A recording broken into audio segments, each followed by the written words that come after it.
This is a little bit of a response to my video on thoughts on ROMs, and I'm going to go through some comments that people have made, and there's one comment in particular that I want to address.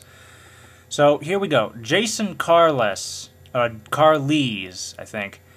Nintendo hates ROMs. So if you made a homebrew ROM, for example, for the Super Nintendo Entertainment System, Nintendo sees it as illegal, and if you made a homebrew ROM for the Atari, Atari don't care, which is to say in US English, Atari does not care.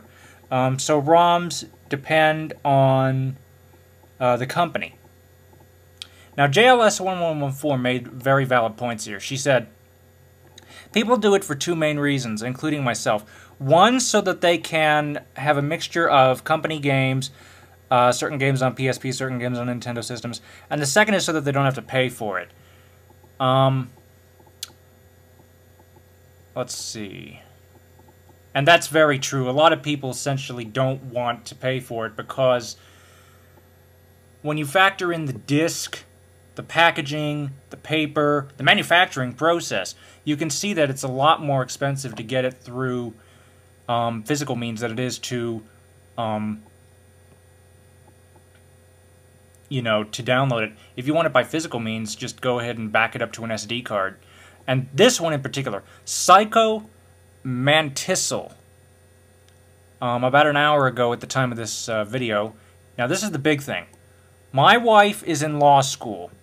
I asked her about this after seeing your video, and she says it's absolutely legal to make a copy for personal use. You just can't upload or sell it. Nintendo is using empty threats. And we have a comment here basically saying the serial encryption was a bad idea, so thanks for that input. Exiles and Ninja. This other guy, Izzy and Palpro, says that I love my ROMs, I could care less that it's illegal. Let's see. You will be surprised that there are only a small handful of sites that ask you if you have the cartridge. I download games for free and music and blah blah blah. Because I now have the chance of me getting... Okay, there was a mistype. I know that the chance of me getting caught for something like this is virtually impossible. I love my emulator and ROMs. And X3N0NFR4N says I can use my hacked PSP. And 2Zaki55S Black 2, if you own it, it's not illegal by what I've heard. Now, again, this backs up with what PsychoMantistle said earlier. Now, somebody else said that, I want Super Nintendo just to play Super Nintendo games and so on and so forth. And said, very true, but what if you wanted to take some of those games with you? So, that's basically what people have said. And the big thing here, PsychoMantistle, my wife is in law school. I asked her about this after seeing your video, and she says it's absolutely legal to make a copy for personal use. You just can't upload or sell it. Nintendo is using empty threats. So, I have a whole pile of Nintendo 64 and Super Nintendo cartridges, from Super Mario World to Donkey Kong 64 to Bomberman 64 to Kirby Crystal Shards. If anybody's interested, I'll go over that game list in terms of N64 and Super Nintendo. And my Super Nintendo and my Super Nintendo and my Nintendo 64 are certainly still in perfect working order. But I'm just curious, hypothetically speaking. So again, this is not truly going to happen. This is just a hypothetical question. If I wanted to get those ROMs off the cartridges, where would I begin? Because the Open Pandora system, and for those of you who are curious, that's an open Linux game system. You can read all about it on openpandora.org, and I've also got a video on it, the Open Pandora project, Linux and so forth. And that system can more than likely handle it. The system is not ready yet, but it will be. But the thing is, I've got an N64, a Super Nintendo, a GameCube.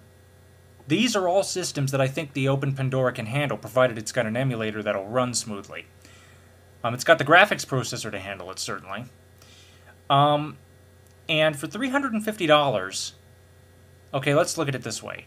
The GameCube, I'll bet you, I think was maybe around $200 when it was first released. So that's the GameCube. Then we have the Super Nintendo, about the same price, so that's $400.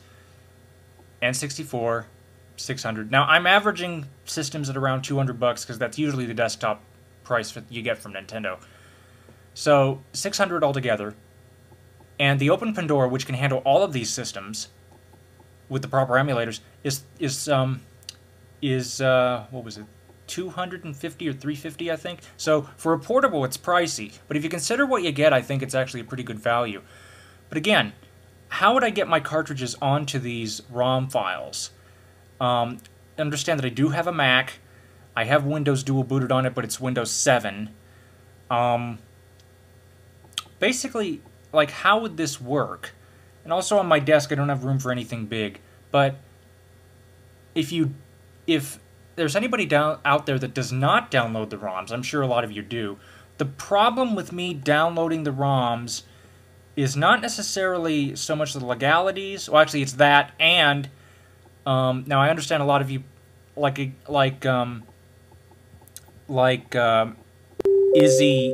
and Palpro said about, you know, he doesn't care if it's illegal and so forth. I understand that. So that's obstacle 1. Obstacle 2, every time I hear about download, I think virus. Because from what I hear, a lot of those, particularly on BitTorrents, you end up with something like Windows 7, for instance. You get it on BitTorrent, and you end up with a whole bunch of viruses in it. What are the odds of that happening? Just hypothetically speaking. But yeah, I'm curious about this now. Because the Open Pandora has certainly got my attention. And again, I have several cartridges that, for the most part, just sit there because I don't have room. I don't really have time to play them, being a full-time student. And I'd like to breathe new life into them. Now, certainly, again, my desktop consoles are still working; they'll certainly be used. But you know, part of me would like to take some of those on the road, and not everything has been ported over to the portable systems. So, what is your input? What is your input on that? I wanted to thank everybody so far who made their comments known on this. Jason Carles, JLS1114, especially to you, PsychoMantistle, very much appreciated.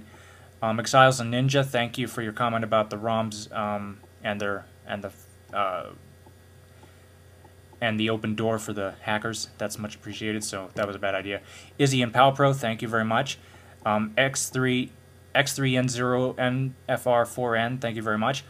Izaki55S back 2, thank you very much. And that's pretty much everyone. If you did not see your comment here, please make a note of the time that this video was posted. Your comment more than likely has not been placed up here yet. If anybody has any questions, you can just email me privately, and I will address your comments individually. But everybody who's commented so far, thank you for your help. I look forward to your input. I hope you have a great day. Happy Friday. Have a nice day. And thank you for watching. All comments against me will get you blocked.